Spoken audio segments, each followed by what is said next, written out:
E já que a gente estava falando em rede social, né, a gente não vive sem elas, nós vamos voltar a falar sobre as redes sociais e o efeito delas na nossa saúde emocional. Você já teve algum problema pessoal relacionado às redes sociais? Conta pra gente. Nosso WhatsApp é o 99631-1006. Quem está conversando comigo aqui no estúdio sobre esse assunto é a doutora em psicologia Elizabeth Lemes de Souza Martins.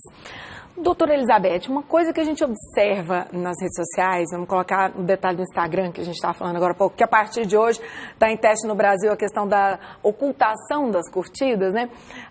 Desenvolve-se um mundo meio paralelo, né, no Instagram, nas redes sociais, porque às vezes a pessoa coloca ali algo que às vezes não é bem o que ela vive, o que ela quer mostrar ou o que ela gostaria, ou ela polemiza alguma coisa que nem é tão polêmico na vida dela, mas tudo em busca de receber uma atenção, não é? Parece que essa necessidade de ter atenção do outro.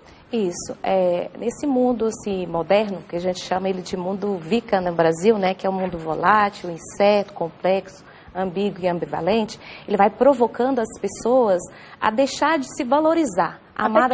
Até que ponto isso não é prejudicial? Até o ponto que aquilo faz prazer para você, é algo que te favorece, isso não faz mal. A questão é quando você se estende para o outro, você quer a resposta do outro. Ou seja, não só o meu prazer, só a sensação de que eu estou bem, mas eu preciso mostrar para o outro. Cada vez mais eu preciso deixar de lado aquilo que realmente é importante para mim, a minha família, realmente os meus amigos, aquilo que realmente importa, eu começo a dar resposta para o outro. Ou seja, tentar agradar só quem está ali te curtindo, te vendo, isso. Começo a viver uma vida que não é minha. Ou seja, não é a minha parte sistêmica não está instaurada, não é aquilo de onde que eu vim, aonde que realmente eu nasci, a minha família, os meus pais, os meus irmãos que fazem diferença, mas é o outro lá fora. Não que as pessoas não sejam importantes nas relações.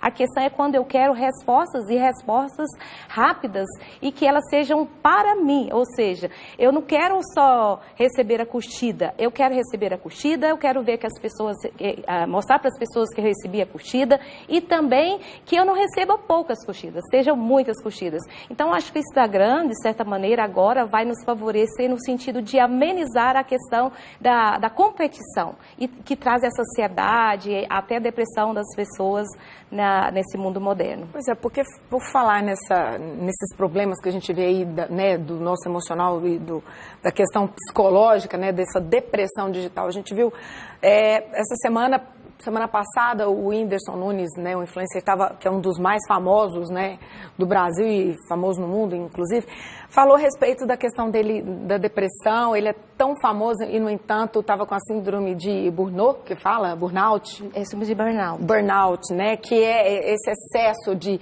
estresse por conta de, assim, muitas tarefas, muita cobrança, enfim. E aí a gente também viu, agora esse fim de semana, o caso de uma outra influencer, chamada Aline, lá no Rio de Janeiro. Esse caso, inclusive, bombou ontem nas redes sociais, né? Em que ela sofria de depressão, compartilhava desse problema com os seguidores, dizia que não queria aparecer, que ela queria apenas compartilhar, desabafar e falar sobre um problema que ela colocava que era muito sério. Ela já tinha tentado tirar a própria vida esse ano, e aí ela estava com um casamento marcado. Para quem ainda não sabe, resumindo, o casamento seria domingo, o noivo terminou com ela no sábado, no final do dia, através de uma mensagem no WhatsApp. A moça, claro, uma reação normal de qualquer pessoa é realmente ficar sem chão, né? Você tá com tudo programado, festa paga. Só que ela decidiu, partilhou nas redes sociais, tocar a festa pra frente, já que estava tudo pago e foram os familiares, os amigos mais próximos, e ela postou na rede social, como tudo que ela fazia, né? A vida estava bem exposta ali. Acontece que isso recebeu, assim, um monte de comentários de toda a natureza, de gente que apoiou, que achou bacana, até gente que esculhambava mesmo, gente assim, magoando, sendo ofensivo, enfim, a pessoa já estava com um problema sério. Ela demonstrou ali, ao mesmo tempo, uma alegria, uma confusão, uma tristeza, tinha aquele misto de situação, né, tentando sair da crise. E o que acontece? Na segunda-feira, para quem não sabe, ela se jogou do prédio onde ela morava, do 9º andar, a funcionária da casa ainda tentou salvar, mas não teve jeito. Então, como é que a gente avalia uma questão dessa? Assim, ela partilhava e tal, e muita gente chegou a questionar, falando que os comentários nas redes sociais teriam levado a Aline a esse momento extremo, assim, essa atitude extrema, porque teve muita gente que criticou, falando que ela queria 15 minutos de fama. se casando sozinha, porque ela tocou a festa pra frente e se casou com ela mesma, de acordo com a postagem. Eu vou começar dizendo que, quanto ao Whindersson Nunes, quando você falou em relação ao burnout. Burnout é um comportamento negativo, que torna-se negativo no espaço de trabalho. Então, ele é relacionado somente ao trabalho, não somente à minha vida pessoal. Não que a minha vida pessoal não vá para o meu trabalho. Então, em relação ao Whindersson Nunes, quando ele se coloca nessa situação de burnout, é que ele começa a ter uma exaustão emocional naquilo que ele está fazendo, a cobrança por ele aparecer cada vez mais, isso fez com que ele entrasse num processo de exaustão emocional tão grande que ele perde a sua personalidade, ele perde a sua vontade enquanto profissional de trabalhar, e isso vai refletindo então na sua vida pessoal, que é o adoecimento. E relativamente à Aline, o que a gente percebe é que é para além das curtidas do Instagram. Porque eu acho que é outro passo que as redes sociais precisam rever, e parece que o Instagram vai também ver isso, é a questão dos comentários. Porque as redes sociais, ela cria alguns vínculos afetivos que não são verdadeiros, né? Que são verdadeiros. E eu também começo a perceber que eu tomo conta não só da minha vida, mas da vida do outro. Eu começo a tecer comentários e não julgo isso. É preciso a gente gerenciar as nossas falas, os nossos discursos nas redes sociais, porque a gente não sabe o quanto isso vai comprometer o outro lá na frente. Então, e às vezes parece que é terra de ninguém. Por exemplo, quando é uma pessoa muito famosa e eu sou desconhecida, eu vou lá e comento, a pessoa acha que pode comentar qualquer coisa, né? Coloca coisas às vezes absurdas achando que a outra pessoa não vai sentir nada. Isso é importante, porque você está falando, quando eu falo dessas relações discursivas, essa criação dos discursos no espaço moderno, ou seja, eu posso fazer o que eu quiser nos espaços sociais. E não é verdade. Tem limites para isso. Então, quando eu, de certa maneira, coloco palavras ofensivas para um ser humano que eu não conheço, e naquele momento eu estou tão próxima porque a rede social me permite, eu não sei o quanto eu comprometi a vida dessa pessoa. E as críticas podem colocar a pessoa mais depressiva. Isso, adoecidas ao ponto de tirar a vida, no caso da Aline. Porque não é que é só isso. Claro que ela teve uma situação vivenciada por ela teve vários fatores que nós chamamos de várias variáveis que antecederam esse fato dela levar ao suicídio, né? Dela saltar lá do nono andar.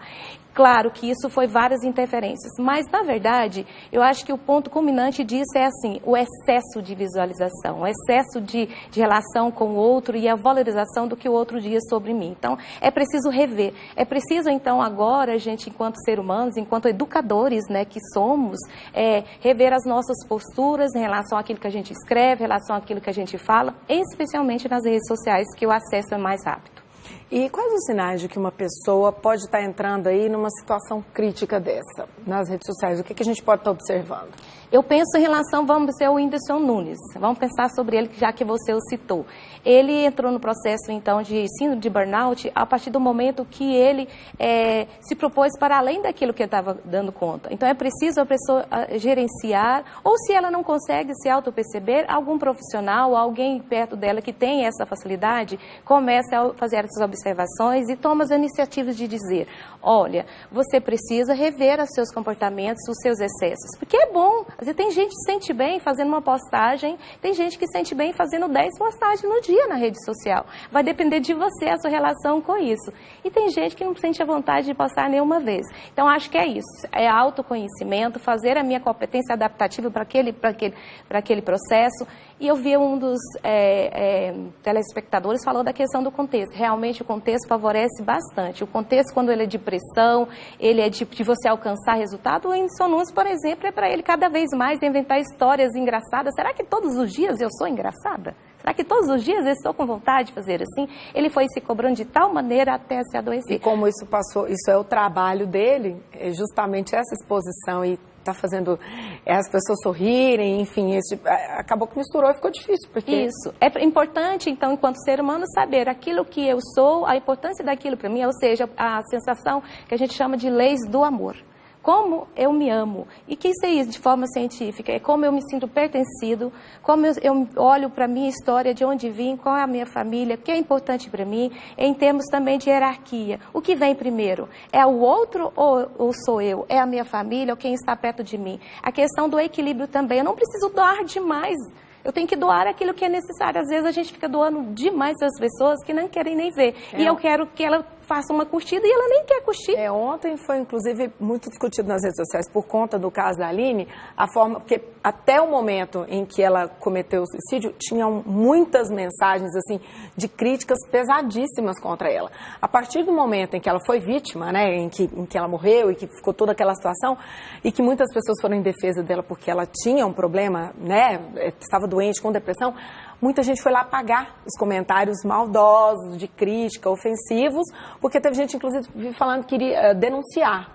Porque alguns casos, você vira um caso de polícia, dependendo do que a pessoa está colocando ali, porque tem coisas pesadas. Muita gente foi apagar, ou seja, fez às vezes alguma coisa, falou alguma coisa demais, falou impensado.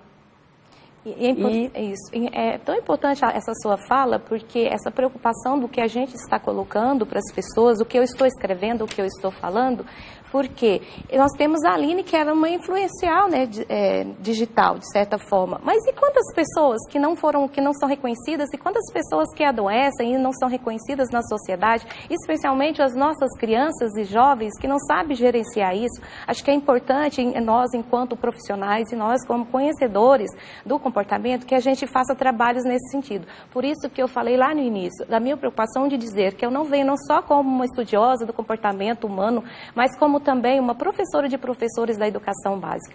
Não é jogar responsabilidade na educação, mas é uma tomada de decisão que nós precisamos fazer agora. Não tem como a gente mudar uma situação momentânea se não é um processo. Então é isso, eu quero deixar bem claro que não é algo negativo estar na rede social. A rede social está aí, é o nosso mundo moderno. Como nós vamos falar para as nossas crianças não usarem o Instagram? Como falar para nós adultos? Pergunte para um adulto se ele não quer postar alguma coisa. Se a criança quer, o adulto quer mais ainda. Tá do recado, que a gente use com responsabilidade e com amor ao próximo. Muito obrigada. Elizabeth Lemes de Souza Martins, que é doutora em psicologia e trocou uma ideia aqui com a gente hoje sobre essa questão do uso das redes sociais. Muito obrigada, minha querida. Boa tarde, Michele. Boa tarde. Obrigada. De casa. Foi um prazer imenso. Vamos todos usar as redes sociais com consciência. Obrigada.